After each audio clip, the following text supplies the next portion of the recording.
సంగారెడ్డి జిల్లా కేంద్రంలో మహాత్మా శ్రీ గురు బసవేశ్వరుని 893వ జయంతి వేడుకలు ఘనంగా నిర్వహించారు. మహాత్మా శ్రీ గురు బసవేశ్వర్ విద్యుత్ సమాఖ్య ఆధ్వర్యంలో విద్యుత్ కార్యాలయంలో ప్రత్యేక పూజా కార్యక్రమాలు చేపట్టారు. ఈ సందర్భంగా బసవేశ్వరుని విగ్రహానికి పూలమాలలు వేసి ఘనంగా నివాళులర్పించారు.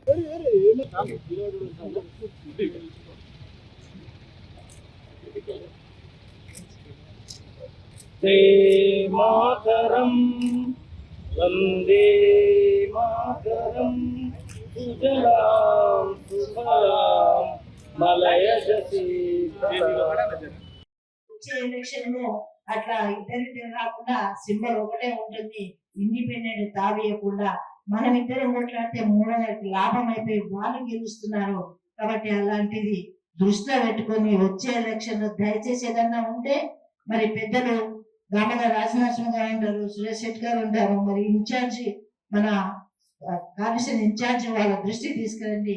అంతలాగున మరి పెద్దవాళ్ళ దృష్టి తీసుకొచ్చి సమన్వయంతో మరి పార్టీని దృష్టిలో పెట్టుకొని మనం ఎలక్షన్ లో పోదామని మీ అందరిని విన్నవించుకుంటున్నాం. అందరిగా చూచిగా ఉండి సూచన ఇచ్చినందుకు ఇప్పుడు ఓట్ ఆఫ్ థ్యాంక్స్.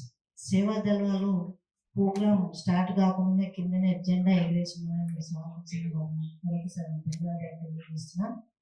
మరి మొదటిగా పిల్లలకి ఏమీ అనుకోవద్దు, కొంచెం అది రాసుకోవడం మర్చిపోయింది. మరి ఇప్పుడు ఓట్ ఆఫ్ థ్యాంక్స్.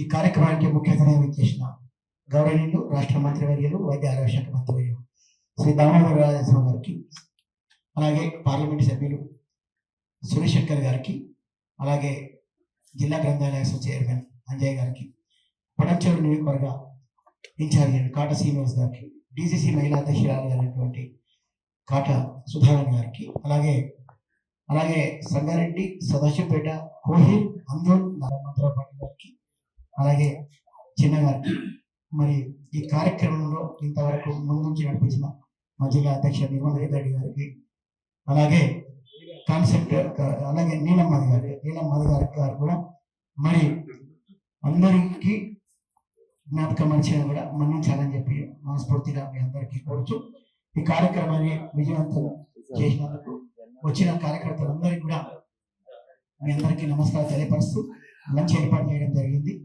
హాల్ చిన్నది కాబట్టి పైన కింద 2 హాల్ ఏర్పాటు చేసినాం.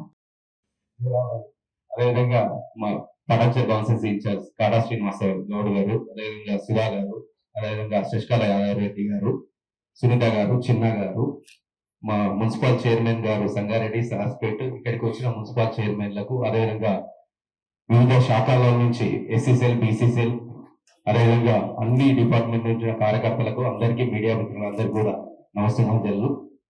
ఈరోజు అక్కడ అన్ని దిశా నిర్దేశించారు. గతంలో ఏ ఎలక్షన్లు వచ్చినా కూడా కులగణన చేసి కూడా ఎవరెవరి కులాలు ఎంత ఉంది కూడా మొన్ననే లెక్కలు కూడా చెప్పారు.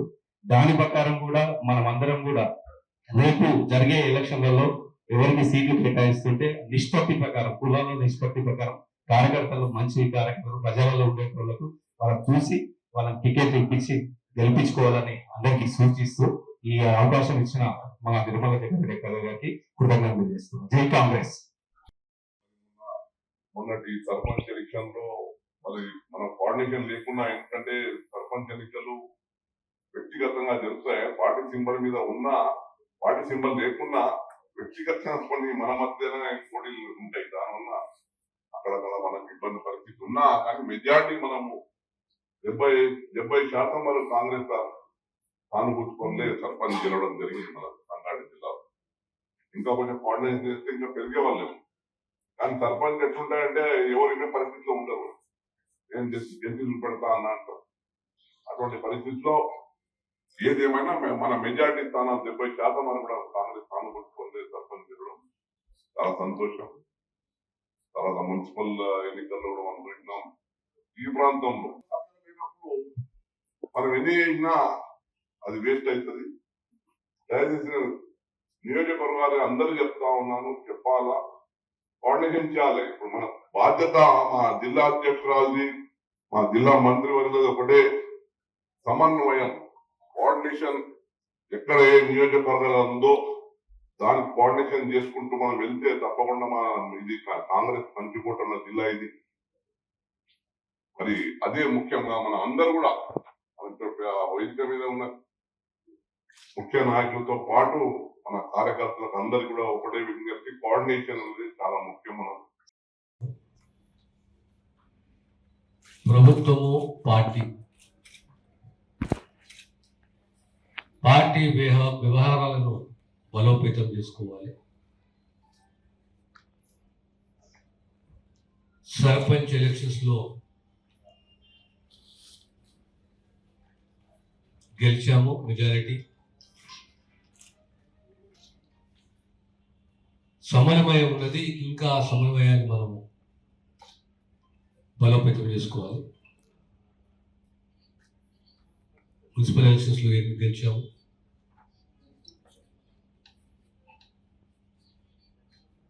ప్రభుత్వ పనితీరు, ప్రజాప్రతినిధులు, ప్రభుత్వం చేపట్టిన పథకాలు, సంక్షేమ పథకాలు, అభివృద్ధి,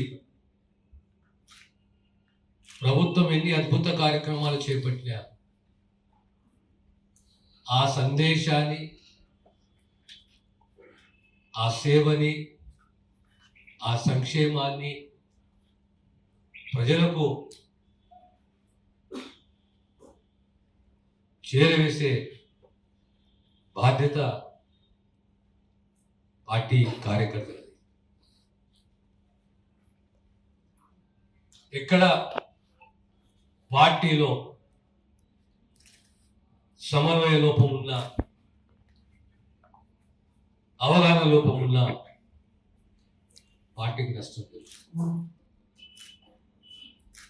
సుదీర్ఘ రాజకీయ జీవితంలో ఒడిదుడుకులు, గెలుపు, ఓటమి,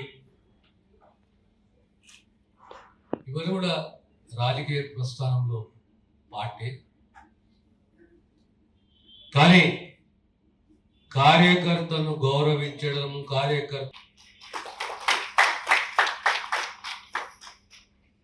అదే రకంగా ఇంతకుముందు మిత్రుడు సురేష్ గారు అన్నట్టు సన్న బియ్యం అనే కాన్సెప్ట్, ఆలోచన, ఆచరణ దేశంలో ఎక్కడ జరగలేదు, కేవలం తెలంగాణ రాష్ట్రంలో. రైతుల సంక్షేమానికి సంబంధించి, రుణమాఫీకి సంబంధించి, రైతు బంధుకు సంబంధించి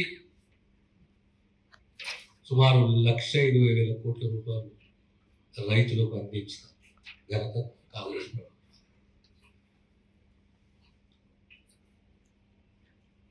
యావరుకు పైన ఒక అంశం మన ముందుకు వస్తుంది. అది మాకు ఇల్లు కావాలి. ఈరోజు ప్రతి నియోజకవర్గానికి 3,500 ఇల్లు మంజూరు చేసి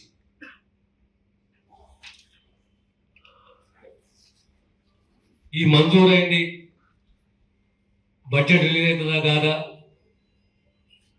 డబ్బు వస్తుందా రాదా అనే అనుమానం ఉంది. ఈరోజు ఆ అనుమానాన్ని అధిగమించి విజయవంతంగా ఇందిరమ్మ ఇళ్ళ కార్యక్రమాన్ని గ్రామాల అమలు చేస్తుంది కాంగ్రెస్ ప్రభుత్వం.